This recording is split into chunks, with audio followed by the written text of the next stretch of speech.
खबर रायबरेली उत्तर प्रदेश से है। सपा के राष्ट्रीय महासचिव स्वामी प्रसाद मौर्य ने फिर दिया एक बार विवादित बयान। बीपी मंडल के जयंती के मौके पर जातिगत जनगणना गोष्ठी में शामिल होने पर एक दिवसीय दौरे पर रायबरेली पहुंचे, जहां पर भारत को बागेश्वर बाबा के हिंदू राष्ट्र बनाने वाले बार किए जा रहे पर प्रतिक्रिया देते हुए कहा कि अगर हिंदू राष्ट्र हो सकता है तो खालिस्तान राष्ट्र की बात चल रही थी, आपने देशद्रोह की बात कही। वहीं बाबा बागेश्वर का कहना है कि जल्दी ही हिंदू राष्ट्र घोषित किया जाए भारत को। अब आज तक भारत कभी हिंदू राष्ट्र था ही नहीं।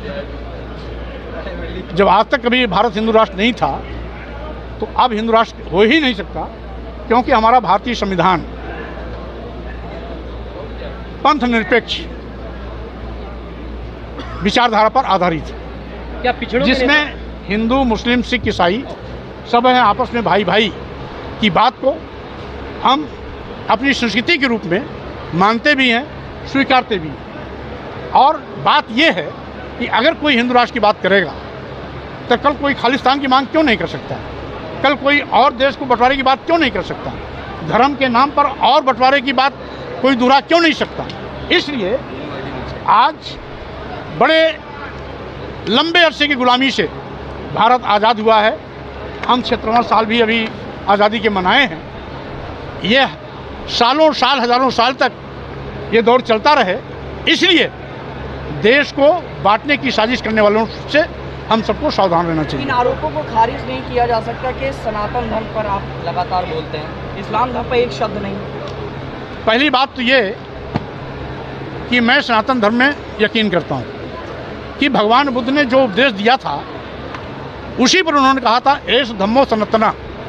भगवान बुद्ध का कहा हुआ बात ही सनातन है, और अगर कोई दूसरा उसे मानता है तो मैं उसका स्वागत करता हूँ, मैं उसका विरोध नहीं करता हूँ, क्योंकि सनातन धर्म, सनातन बात, सनातन उपदेश वो सब भगवान बुद्ध के दिए हुए हैं। 2024 के चुनाव आ रहा है, इसको लेकर के क्या रहेगा समाजवादी पार्टी का? देखिए, जिस तरीके से आज डबल इंजन की सरकार सभी मुद्दों पर पूरी तरह फेल हो चुकी है।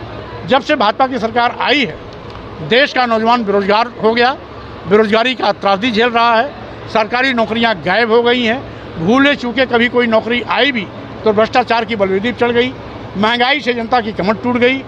आज किसानों को लाभकारी मूल्य दिलाने का वादा करने वाली भाजपा सरकार लाभकारी मूल्य तो नहीं दिला पाई। जब किसानों का उत्पाद पैदा होता है तो क्रय केंद्र नदारद हो जाते हैं, मजबूरी में बिचौलियों के माध्यम से उसको औने पौने दामों में अपने उपज को बेचना पड़ता है। छुट्टा जानवरों का आतंक अलग से है, 100 200 की झुंड में आते हैं, किसानों की फसल चल के बराबर कर देते हैं। और अब तो एक तीसरा भी आतंक छुट्टा जानवरों से आ गया। अब उनके मारने से रोज़ कहीं ना कहीं कोई न कोई मौतें होती हैं। हर प्रतिदिन प्रदेश में 10 से लेकर के 15-20 मौतें केवल सांडों के मारने से हो रही हैं।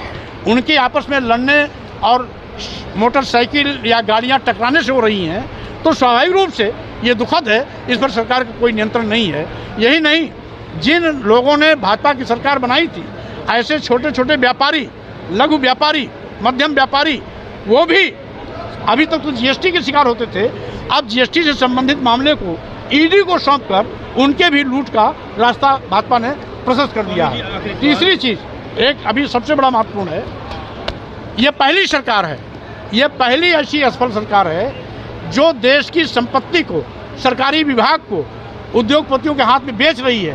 देश के सारे बंदरगाह बेच दिए गए, एयरपोर्ट बेच दिया गया, एयर इंडिया बेच दिया गया, सारे रेलवे स्टेशन बेच दिए गए, यहाँ तक कि कई दर्जन ट्रेनें बेच दी गई, LIC जैसी बड़ी संस्था बेच दी गई। ये दुर्भाग्य है कि जिन सरकारी विभागों, संस्थानों में नौजवानों को सरकारी नौकरियाँ मिलने की उम्मीदें होती थी, वो सरकारी विभाग आज उद्योगपतियों के हवाले हो रहे हैं। हम समझते हैं कि भाजपा सरकार की जवाबदेही देश की जनता के प्रति नहीं है, नौजवानों के प्रति नहीं है, बल्कि अदानी और अंबानी के प्रति है। इसलिए सारा माल देश का लूट करके अदानी और